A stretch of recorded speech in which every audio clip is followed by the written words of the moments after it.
All right, welcome back to Waste Some Time with Jason Green. I am Jason Green, bringing you brand new interviews right here on YouTube. Make sure you go to the links in the description and click on Patreon if you want to ask questions of the guests. This is your way to do it. We've got some questions today from patrons. And also, if you want to watch everything before the regular audience, you get to watch it ad-free, sometimes a week or two before.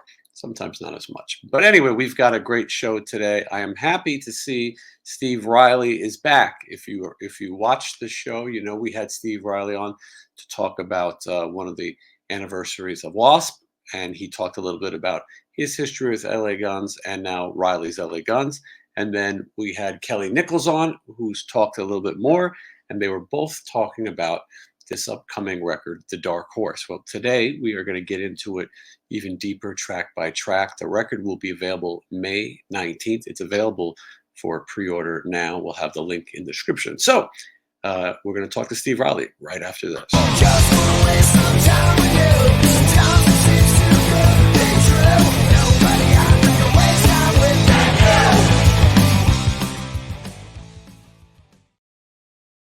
And let's bring in Steve Riley. Good to see you, Steve. You too, Jason. Good. And that I should point out that theme song, that Scotty Griffin of Riley's LA Guns on the lead vocals, and myself on bass. So right on. A little LA Guns tie-in. We could easily play the 6 Degrees of LA Guns, and somehow you can always get back. There's a lot of interesting connections and some interesting things with this new record, new connections possibly, that we will talk about. Steve, before we get too into the record, I want to make sure that people know that you and I have done an interview already where we talked at length about your career, from the Bees to WASP to LA Guns. And so if people want to hear about those things, they can check out that interview, as 21,000 or so people have so far. Today, we're really going to concentrate on Riley's LA Guns. And for those who aren't so familiar, I somehow, Steve, I'm always involved in LA Guns in one way or another. For better or for worse, I got Phil and Tracy back together. And then when you were looking for a singer, what was originally going to be a one-off show at the M3, I suggested Kurt Frolic. And he's been working out, obviously. And I like this record. I listened to it, and I like that it's not an LA Guns clone record. It's not trying to do something that you've already done. Some people are, even the other LA Guns, I sometimes feel like I've heard some of these riffs before. I'm not trying to bash those guys, but sometimes people do things that I feel like have already been done. If you're looking to hear a Phil Lewis clone, that's not Kurt Frolic. This is a different thing and a different band. And I think that there's room for different bands. And I think that people will enjoy some good rock music. So anyway, I wanted to get that out of the way, Steve. Riley's LA Guns, May 19th, The Dark Horse. That's right. Yeah, and I know you guys put a lot of work into this. What people might not realize is the first record, Renegades, which was hugely successful, very popular. People really enjoyed it, based on the sales, too, of all the different vinyl bundles and things, and streams. People really enjoy the record. But you guys had to make that one fast. There wasn't much time. I believe it was during the pandemic, and it was sort of, let's race to get something together, right? Yeah, that was done really quick. It was like a snowball effect from M3 getting into the studio and doing this album, doing a pre-production over the internet because we all live all over the country, and then getting together out in LA, doing a couple of days in the studio as a pre-production phase, and then bam, into the studio. We recorded it in like 7-8 days and mixed it in about 6 days. It was about a 2-week thing. And funny enough, this Dark Horse album that we did too is done the same way. We were so happy with the way we did that we just kept the same formula, almost the same time frame too. So it was done the same exact way. A couple of months of internet pre-production, exchanging ideas and songs and picking out 10 that we really liked. And we have a good problem, which is all four guys write, and we have a wealth of material. So we whittled it down to 10 songs that we really wanted to record, and did it the same way. 2 months pre-production over the internet, flew them out to LA, couple of days in a studio to go over the songs, and then bam, into the recording studio, the four of us together. And we spent about 7 or 8 days recording, and I spent about 6, 7 days mixing it with June Marikawa, the engineer, and it was the same process as Renegades, almost the same time frame too. What I like about that is it doesn't sound rushed. You know, some people might go, "Oh man, you know, nowadays people recording at home." It does not sound like that. It has big rock sound. It doesn't sound like, "Oh, everyone just sent in their parts." Like you said, you did record them together in a studio in LA, and I think things have changed. We're fortunate that you can make records like this, but it does have a big sound. The first single, which is also the first track on the album, was "Overdrive," and there's a video, a lyric video, as you would on YouTube, and it's also available where music is streamed. So tell me a little bit about "Overdrive." Overdrive is a song that Kelly Nichols brought in. We all finished the songs together in the studio, and somebody will bring the gist of the song in, and then we'll put it together in the studio, or even like over the internet, like we were working. And that was a song that Kelly Nichols brought in, and it's like a true LA Guns rocker. It's a balls out rocker.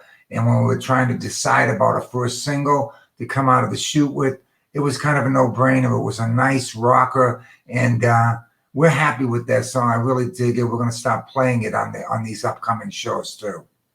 I think that "Overdrive" might be the most traditional LA Guns on the record. Cars, and you know, it has that old school vibe. So I think that for fans of the old LA Guns and that sound, I think they'll enjoy "Overdrive." I'm sure most people have heard it already. That's the first single. The second single is "Rewind," and you guys are sort of going in order because "Rewind" is also the second track on the record. This is one that I was already familiar with. So tell me a little bit about. I like it a lot. Tell me about "Rewind." Rewind is a Kurt Frolic song that he brought in. It's actually a song that he had been sitting on. He had demoed it a while ago, a couple of years ago, and he brought that into the Renegades sessions. And I really wanted to do that on Renegades. I wanted it to be on Renegades. And for some reason or another, it just didn't make it. And it was something that we could sit on and know that we can go back and revisit it for the next album. And that's a Kurt song. As soon as I heard it, Jason, a couple of years ago, I loved it. I just thought it was a great song. And Kurt's performance on it is great. We tidied it up a little bit in the studio. Not that much work to be done on it. It was pretty much well put together by Kurt. And I was just adamant to get that on this album. I mean, it was a song that I told the guys, I need this song to be on the album. I mean, and I'm so glad that they went along with it, and it ended up being on there. And it's the second single. I hope the people like it too. Yeah, that one's available right now. People can listen. I like that Kurt brings something different to the band. I think you know, sometimes bands change members. You could, like I said, you could have put in a replacement. You could get a guy to be a Phil clone. He looks like him. He sounds like him. But I think why do that? Phil's already out there. It's nice that you have someone who has their own sound and ability and a different sense of a melodic for melodic songs, Rewind being one of them. So I think that it's refreshing to hear something a little different. Absolutely. I mean, I totally agree with you. It was something, you know, we didn't want to get a Phil clone. We wanted somebody that could sing the old catalog and respect that old catalog. And Kurt was right there. He could sing it, he could perform it, and he really loved it too. So that was very important. And, you know, he has a lot of respect for Phil too. And he thought Phil was a great singer and a great performer for LA Guns. So, you know, all of that was built into it. But I'm really happy he's not a Phil clone and that he brings his own thing into this band. And I think I've told you before, he's one of those guys that slipped through the cracks. He got a little bit of work here and there with some bands, but mainly he was a guy that should have been signed a long time ago. He's got so much material, it's not even funny. He's like such a prolific writer and great guitar player. So he was one of those guys that slipped through the cracks and never really got the big record deal. And I'm so glad you turned me on to him. I mean, really, I'm in debt to you for bringing him to my attention. He was the only guy that we had tried out for the lead singer position just to do the M3 show. And there was no contest. It was just him. And we didn't even have to see anybody after that. Yeah, I'm so glad that it worked out, and I'm glad that people seem to be opening up to it. I think from an outsider, Riley's LA Guns seems to be going in a direction where the original music matters and doing something a little different matters. And yes, of course, you're going to play the LA Guns hits. People want to hear them, and they should. But I think that you guys are not looking to be stagnant. I think this thing the goal is to keep moving and have new life. And I think that's refreshing. Yeah, absolutely. You know, I mean, we're writers and we want to be creative and we want to bring something new to the table. We're so proud of the old catalog, and you know we have to play a certain amount of songs at every show, but we are also, you know, we want to bring something new to the table right now. We don't want to just live in the past, and we don't want to just try to write like we did in the 80s and 90s. We want something new and fresh to come to the table.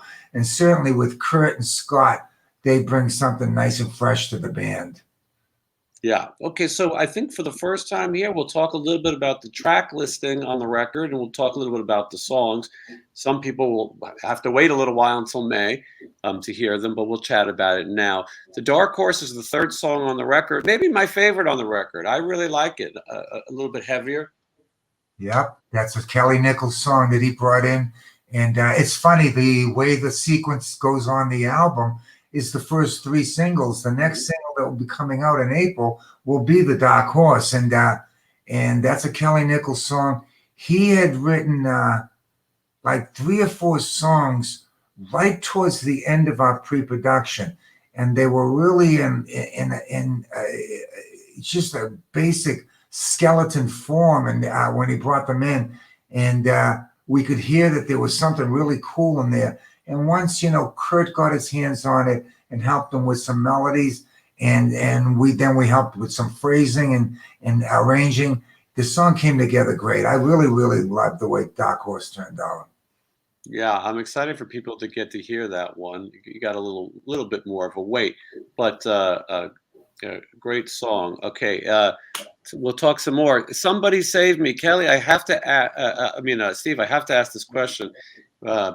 Somebody Save Me is a title of a Cinderella song. Does anybody say in the process, maybe we should think of another name? No, you know, I don't. That's the first time I'm hearing this, because I'm a fan of Cinderella's, but I'm not up to knowledge about all their songs.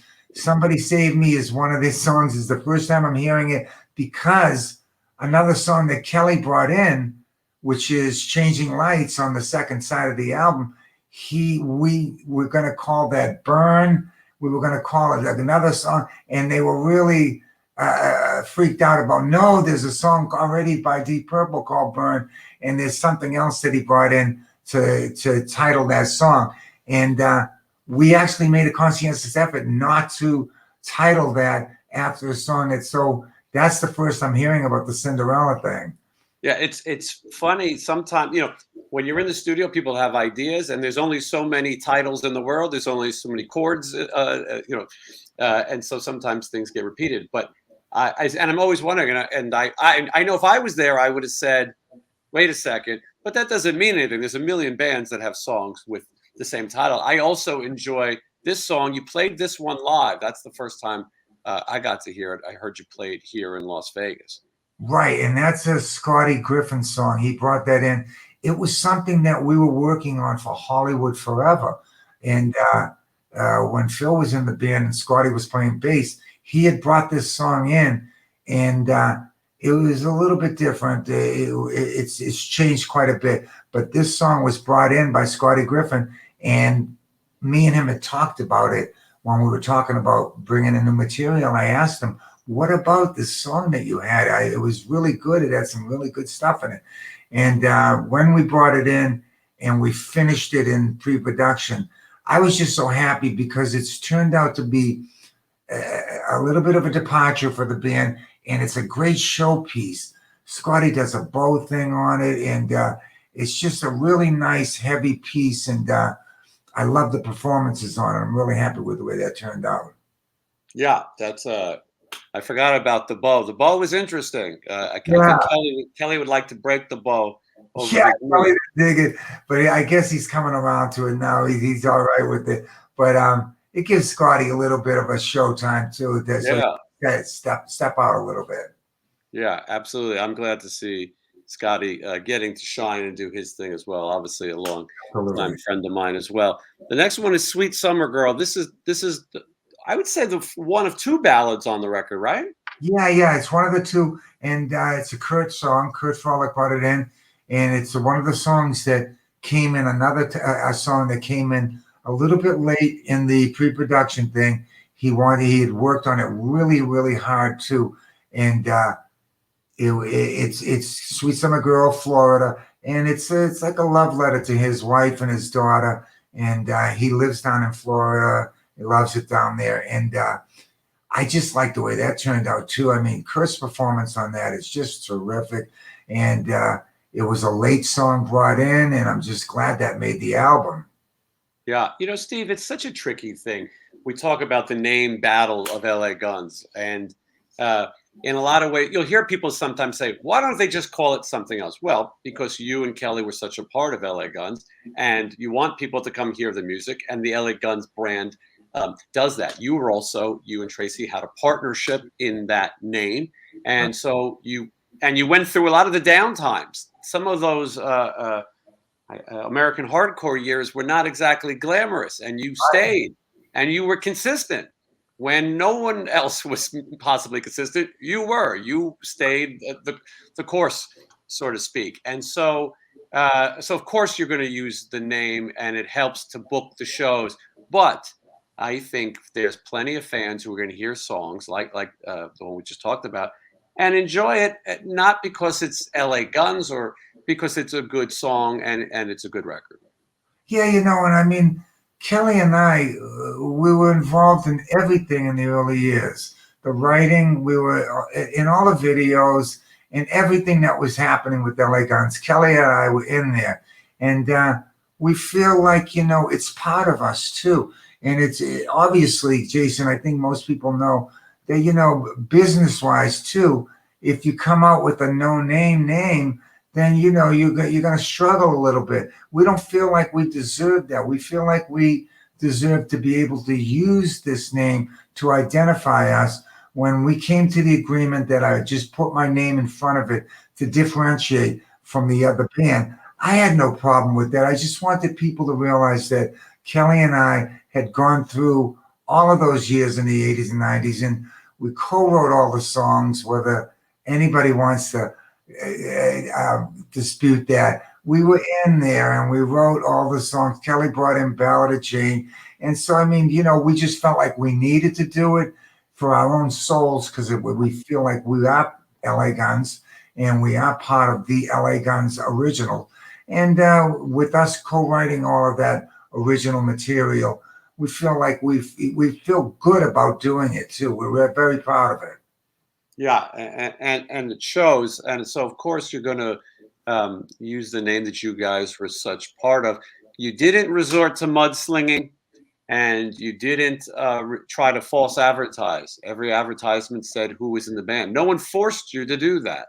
That's not a legally binding thing. You chose to do that. There was never let's attempt to bait and switch. And I thought in the beginning, I said it's almost like your version of LA Guns is this.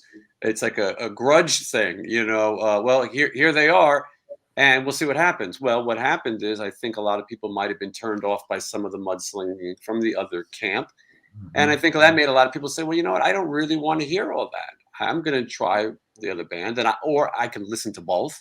And I think reasonable people make reasonable decisions. There's plenty of room I for all types of music. I agree, man. And I tell you what, yeah, the mudslinging thing is unfortunate.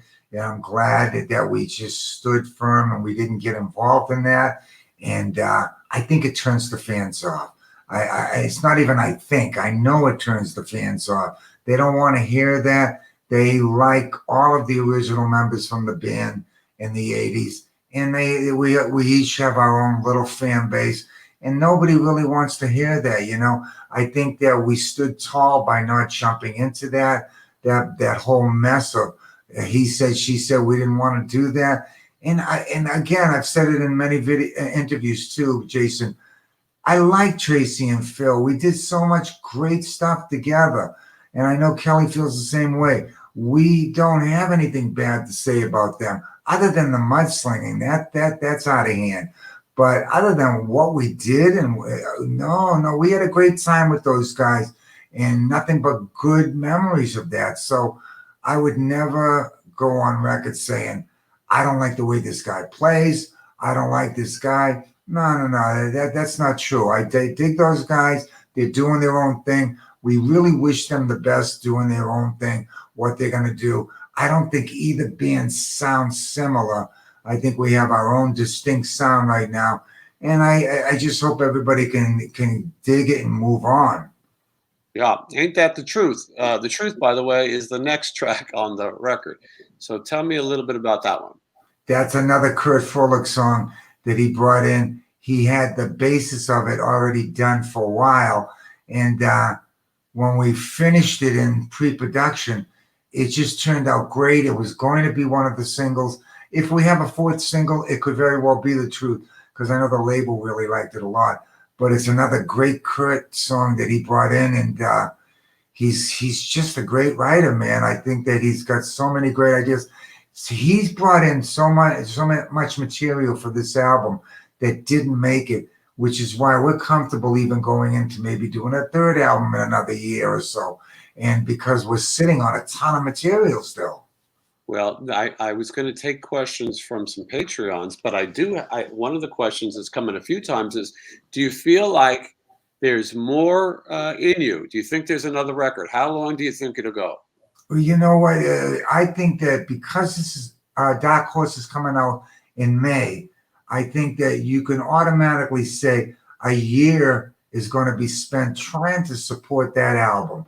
So even if we go to May of next year, maybe we will do an album the following summer in 2024. But we do have a lot left, and we're having such a great time.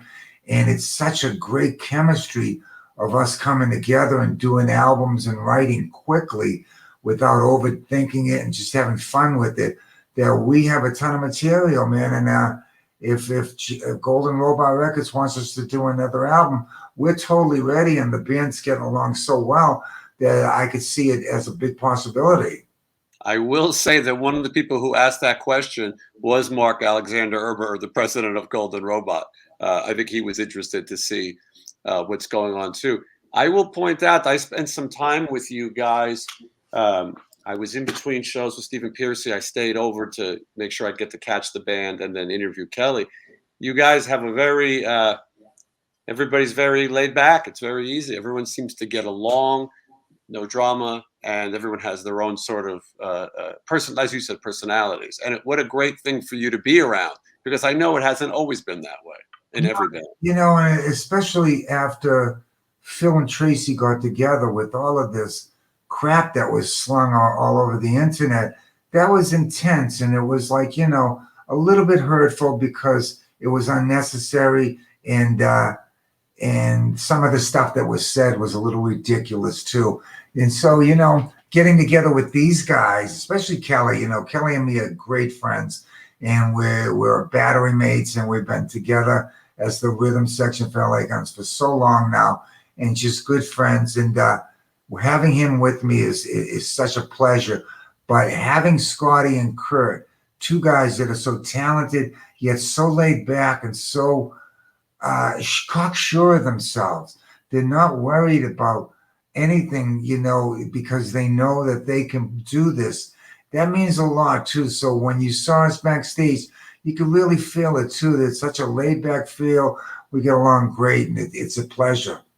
Yeah, it does have the family vibe, you know, you guys and your significant others, and everyone seems like they're having a good time. And as you said, you all live in different parts of the country, and so you know, you guys enjoy seeing each other, which is a great thing. The next track on the record, "Changing Lights," we talked about that one a little bit. Tell me some more. Yeah, this is a song that Kelly Nichols brought in. Again, it was one of the songs late in the process of pre-production that he brought this in, and when he did bring it in, it sounded a little bit strange. He was even wondering, does this fit in with what we're doing? Is it a little bit too out of left field? And I was like, you know, right away I could hear the possibilities of what we could do with it. It was going to be a departure. It was going to sound different than anything else on the album.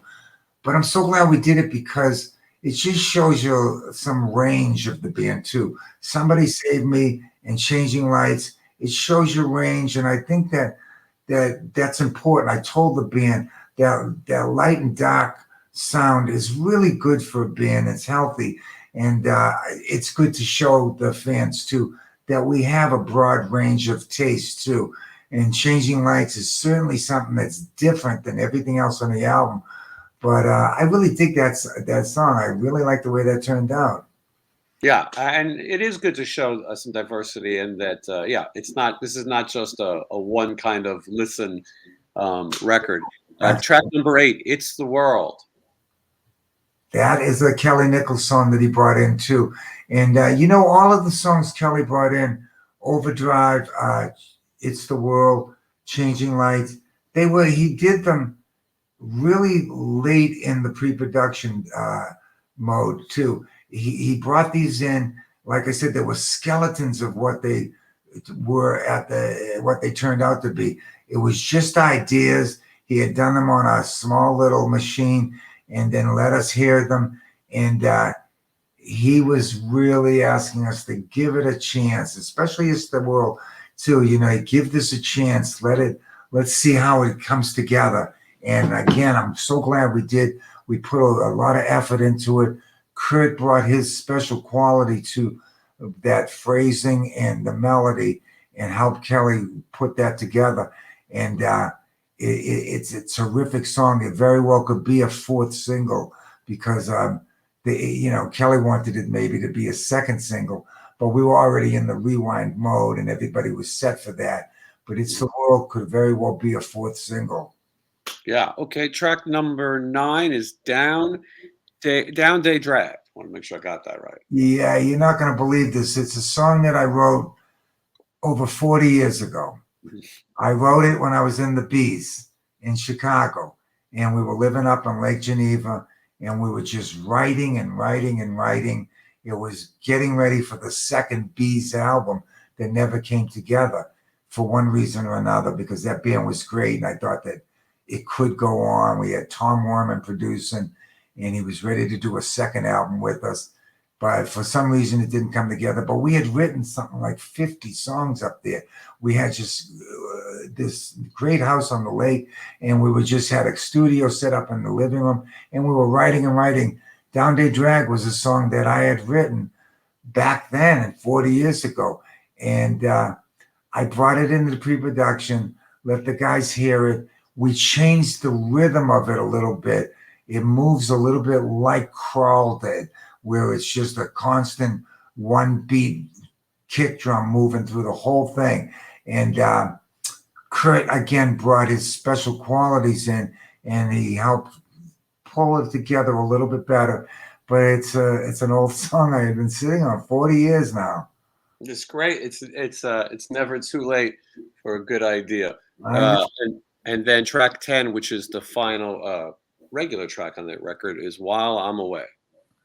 That song is a Kurt Frolick song that he had demoed and been sitting on for a few years now. And it was a great balls out rocker. When I heard it, I wanted it to be on Renegades, and it didn't make Renegades. So we revisited it and brought it into this one. We tuned it up, and it turned out terrific. Scotty and I were thinking on the same line. We were thinking, we got to get somebody to guest on this. And we were both thinking Dizzy Reed. And Scotty has been playing with Dizzy for years in Hookers and Blow. And at the same time, I told Scotty, do you think Dizzy? He said that you're not going to believe this. I was going to call you and ask you what you thought about it too, because he was thinking about it along the same lines. So he called Dizzy Reed up. Dizzy's the keyboard player from Guns N' Roses. And he asked Dizzy too, would he be interested in sitting in on this and playing the piano on it, the keys? And Dizzy heard it. He said it's right up his alley. He'd love to do it. And we sent him, this was the only thing that we didn't do in the studio with the whole band in the studio. We had finished the track and sent it to Dizzy. He put his keys on it and did an amazing piano solo on it too. He just stands out, a very Nicky Hopkins type of piano solo. And so glad we had that done with him too, because I think it's healthy too for the fans to see that that's possible too, that a collaboration between Guns N' Roses and LA Guns is possible too, you know, that nothing is impossible. And I'm so glad that that happened, and Dizzy guested on it. He did a tremendous job. I can't say enough about his performance on that. Yeah, he also has a great solo record on Golden Robot as well that people can check out. Okay, so those are the 10 tracks. Now there's bonus tracks, right, Steve? Yep. We did 2 bonus tracks. So Mark at Golden Robot asked us if we could do 2 bonus tracks as B-sides for singles in Europe and Asia. And we were thinking about what can we do. And 2 of our most popular songs, obviously, are Over the Edge, because of it landing in that cult movie, Point Break. It's on like every week. And it's one of our favorite songs too, by the way. And then obviously Ballad of Jane's probably our biggest song that we've released. So how could we do it different? How could we make Ballad of Jane different? Because both of those songs were recorded and performed so well on the original albums that how can we put a twist on it and make them a little fresh? Well, one was let Kurt do Ballad of Jane acoustically by himself. And it was a great opportunity to show Kurt's range too. It's not an easy song to sing, and he handled it unbelievable. And it's an acoustic version. I think the fans are going to really like it. I mean, Kelly was knocked out when he first heard it. He was like, wow, this is really, really good. And I agree. And me and him and Scotty just were like bowled over.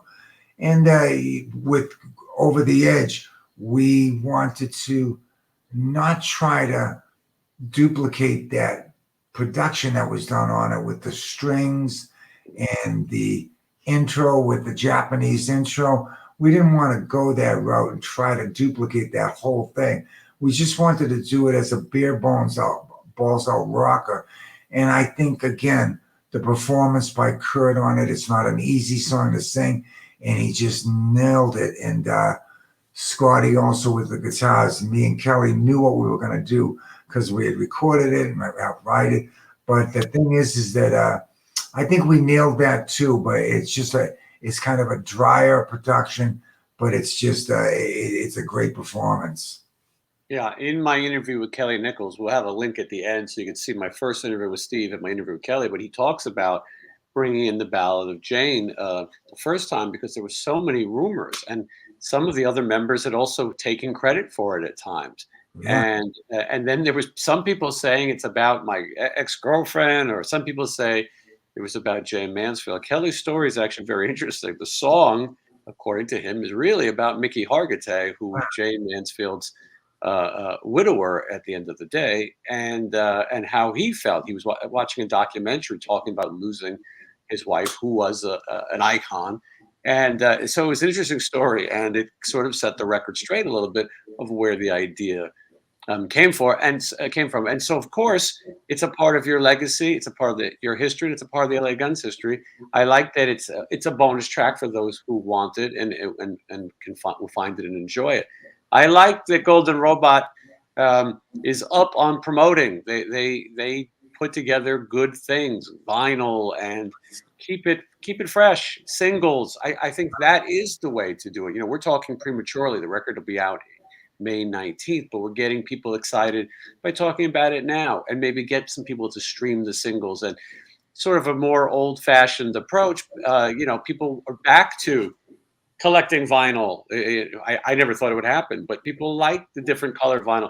They like having a side one and a side two. You were talking earlier about the record. When you obviously, when you were making this record, you thought about sides, right?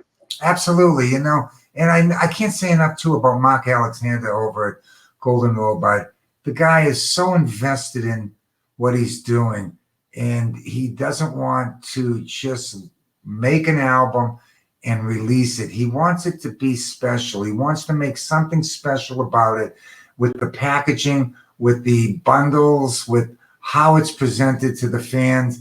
And so, the guy really digs in and gets invested into each product that he's doing. And it certainly happened with us. I mean, he's really gotten behind us. He's a great ally. And we've really enjoyed working with him too, because he's got some great ideas. And like I said, he wants to make some fresh stuff and some interesting stuff for the fans. And I think he's accomplished that. Yeah, I do too. The bundles that you talk about will have a link in the description. People can pre-order, and there's all kinds of limited. Kelly's very big in art, as most people know. He likes to design. He has a business where he does those type of things, and so he's very proud of the different colors of the vinyl. And he's working on the cover as we speak a little bit, right? Or kind of fine tuning it. Yeah, he is. And like I said, I've told people he does all of the artwork. We don't have a round table where we say, we like this and I like that. And no, why don't we do this? Kelly does the artwork and we go with it. And he presents it to us. And pretty much every time he sends me something, I'm knocked out. I'm like, Cal, this is really, really cool. So I'm sure he's going to come up with something great for the album. He's done the 2 singles so far, and he'll do the Dark Horse for the April release. But he's got a great eye. He's got a great eye for art, and he is working on the cover right now as we speak. He's also working on a video for the Dark Horse, and we have a fan, Sean, that has his own podcast, and he put together 2 videos, and they're lyric videos, and they're cool. I would think that for what they are, they're really cool. And it just gives the fan a chance to see the lyrics too, and to hear the song, and it only helps out with the whole product anyways. And so he's done that on the first 2 singles. Kelly's actually putting a video together, because when we record, when we're in pre-production or in the studio, he's got the camera rolling 24/7. He's got his camera going and going and going while we're recording. And so he's got a lot of great footage, and I'm interested to see how that turns out. But he's working on that for the Dark Horse, and he's working on the artwork for the album right now. Right. Yeah. So that's great. So that's why we're not showing it yet. You'll have to wait a little bit. Things happen in little phases. We still have some time.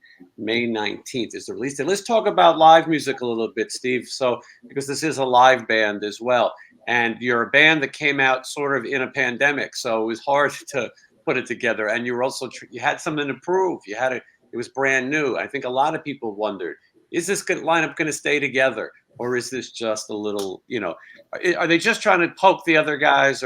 But no, you've shown that this is a live band that's going to continue. I know you've got a show coming up with the Mohican Sun in Connecticut. I was just there last weekend. And of course, M3, where it all started, you'll be back on the M3 lineup this year. Tell me a little bit about other shows. What's planned? Well, we've got a show on May 5th in Detroit at Smugglers on the River. It's about 3 miles outside of Detroit. And we're going to do that with Great White. And that's going to be on May 5th. May 6th, we'll fly down to Columbia, Maryland, and play on May 7th at M3. And we're looking forward to that big time, because that's always a great time. And we didn't do it last year because they like to mix up the every other year. Yeah. So we're going to do it this year, and after that, we're waiting for our agent Sullivan Big to hand in some more dates. We're looking at dates with for Slaughter, with Warrant, with Great More dates with Great White. So we're going to see how that all develops. And I think I've told you before, if we get 20 to 40 shows, we're happy. We're going to stay at trying to do casinos and fairs and festivals and see how it all develops. But we know that we will be playing live. It all starts in May, and then we're going to see how it all develops after that. Yeah, Steve, how is your health? I know that your back has been a no pun intended, a sore spot. Yeah, it really has. I screwed it up. I tried to move something in my house, and I could feel that I pulled it out really, really bad. And I ended up having to do some shows with it. It was just pounding. But I got a brace, and I ended up doing the shows and pulling them off, so that was okay. But right now, I'm turning that corner, and it's getting a lot more stronger. Working out with a physical therapist to make sure I do it the right way. But yeah, man, when you pull your back out, it is a serious thing. I mean, it's everything. Without your back working properly, you just can't function the right way. So, I'm glad I turned the corner on that. I'm feeling a lot better. Yeah, because I saw you when you were right in the middle of it, and I knew it was hard to play. You did finish those shows, and now it took a little time. Let the record come out. You guys were very strategic with the release of the record. You didn't want to compete with anyone else. You wanted to have your moment, and that's the way it's going to be, which I like. Right. Uh, Yeah. Go ahead. I'm sorry. oh no, go ahead.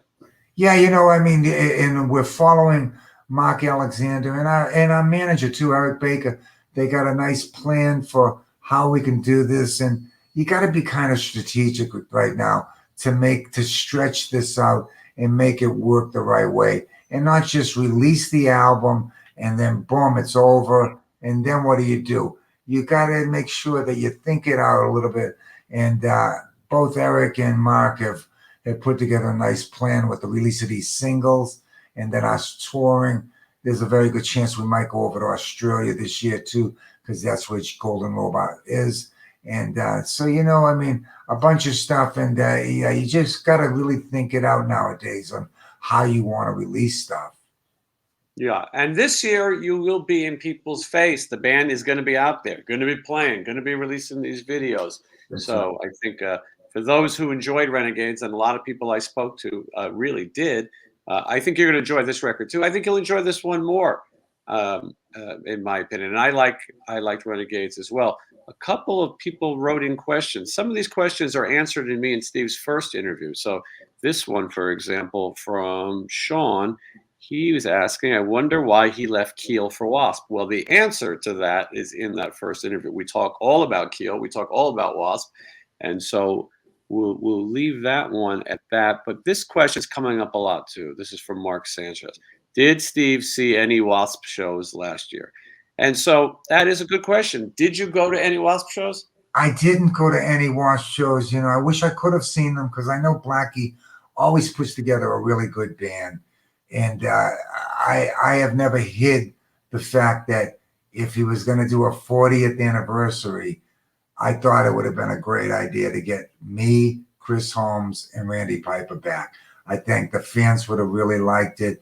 And but that he decided to go a different route and use good musicians, but he'd go a different route and not have the original guys in there for the anniversary tour just for that. It didn't have to be permanent. Everybody else was doing stuff. But I would have totally been down for that. But I didn't see any shows, and I wish I did. But I do read that a lot of them went over really well. So that's good. I'm happy for him. Yeah, Chris Holmes will be here soon. He echoes the same sentiment you did. He would like to do it. He's also had some health struggles. Yeah. And I think he would like to do it, not just for himself, but for the fans. I think that the fans would like to see it. Tony Richards, who was the first drummer, recorded the album. You did everything after that. he doesn't. I don't think he's interested in doing any sort of reunions. I don't think so either. I mean, I met Tony once, and his band had opened up for LA Guns in LA here at a club down in Orange County. And he's a really nice guy too, and he's a terrific drummer. He did a terrific job on that first album. And for one reason or another, I don't know exactly what it was, but him and Blackie had a falling out before the album was released. And that was good luck for me because I was right there at the right time to jump on that first tour to support that first album. Yeah. But yeah, I know. I don't think that there's good feelings between Tony and Blackie and that whole deal. Yeah. So I know that in the show, I didn't see it either, but I've heard other people talk about it. In the show, they do incorporate your image as well as the other guys, and they show the music videos. I believe the Wild Child video plays behind him and things like that. Right. So it's nice that he's at least paying respect in some ways to the guys that were such a part of that. Who knows what his exact reason? He was supposed to come on here. Who knows? Maybe he will at some point.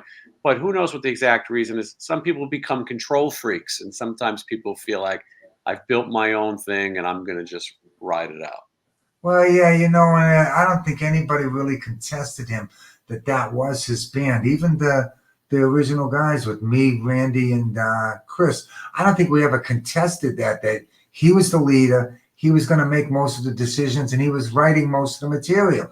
So I don't think that was ever something that was should have been a problem with him. I think that it was mainly that he wanted to do it on his own without us. And for whatever reason, that's the way he went.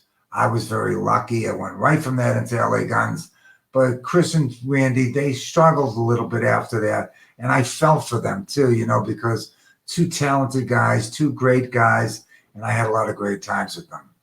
Yeah, I've spent some time with both of them for gigs I booked here in Vegas, and they definitely have their interesting personalities, to say the least. Sometimes in this business, people sort of milk things. Maybe you go out with your own band a few times, and then after that's been seen, well, maybe it is time to do this. So I'd like to see it. The fans would like to see it. Who knows? It's always you're up for it. We know that much. Oh, totally, man. I've always been up for it. And then, a controlled amount of dates where we can go out and do 20 to 30 shows all across the country, maybe a few in Europe. I thought it would have been really good for WASP and Blackie. And then he can go back to doing what he was doing. But just to show the fans that he has that in him to do something like that, I thought it could only help him. Can only imagine how big that would be at European festivals and even American festivals. I think people would be so excited. It's one of the few bands of that genre that has not reunited in any way. It would be something special. So who knows? I'm sure he hears it constantly. He was doing a Q&A on his score. I'm sure that question came up nightly. I think so, bro. I think he gets it a lot. Yeah, and so who knows? Maybe it's somewhere in the back of his mind that will happen. So I'm excited for the new record. I got to hear it. I'm excited other people get to hear it. They will on May 19th, available from Golden Robot Records. We'll have links to the LA Guns website as well. You can pre-order the bundles now, and the dates are just starting to come in. There's some up now, as you mentioned, and there'll be a lot more. It's a package, and Sullivan over at Big Time, the agency, they pair the bands well, and so you play with other bands. It's hard to draw people these days and age. There's so many options, and for this style of music and this genre, I think it's good to have the package where you get to see a couple of your favorites. Absolutely, I agree. Yeah, and so people will have that to look forward to. Steve, I'm so glad you came by again, and that we got to talk about it a little early. Give people a little scoop. Right on, brother. I appreciate you having me on and talking about the tracks and everything, and just your general support for the album and the band. It means a lot to us and me. And like I said, I'm going to be in debt for you forever, man. You brought Kurt Froelich to my attention, and he's worked out so cool.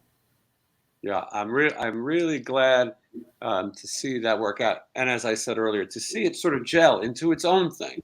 Yeah, I told you right in the beginning, you know, this if you're looking for the Phil clone, this is not it. But you guys knew and you heard his music and you knew what to do with it. And sometimes that's all. Someone just needs a shot sometimes. And that's right. Exactly. yeah, and you guys saw it. So we'll talk again, Steve. I look forward to seeing you out on the road. I know there'll be some more dates, and I'm looking forward to seeing some of this music live as well. Brother Jason, I love you, brother. Thanks for having me on, and I'll see you out there on the road. All right, brother? Thank you, Steve, and thank you to everyone for watching. Make sure you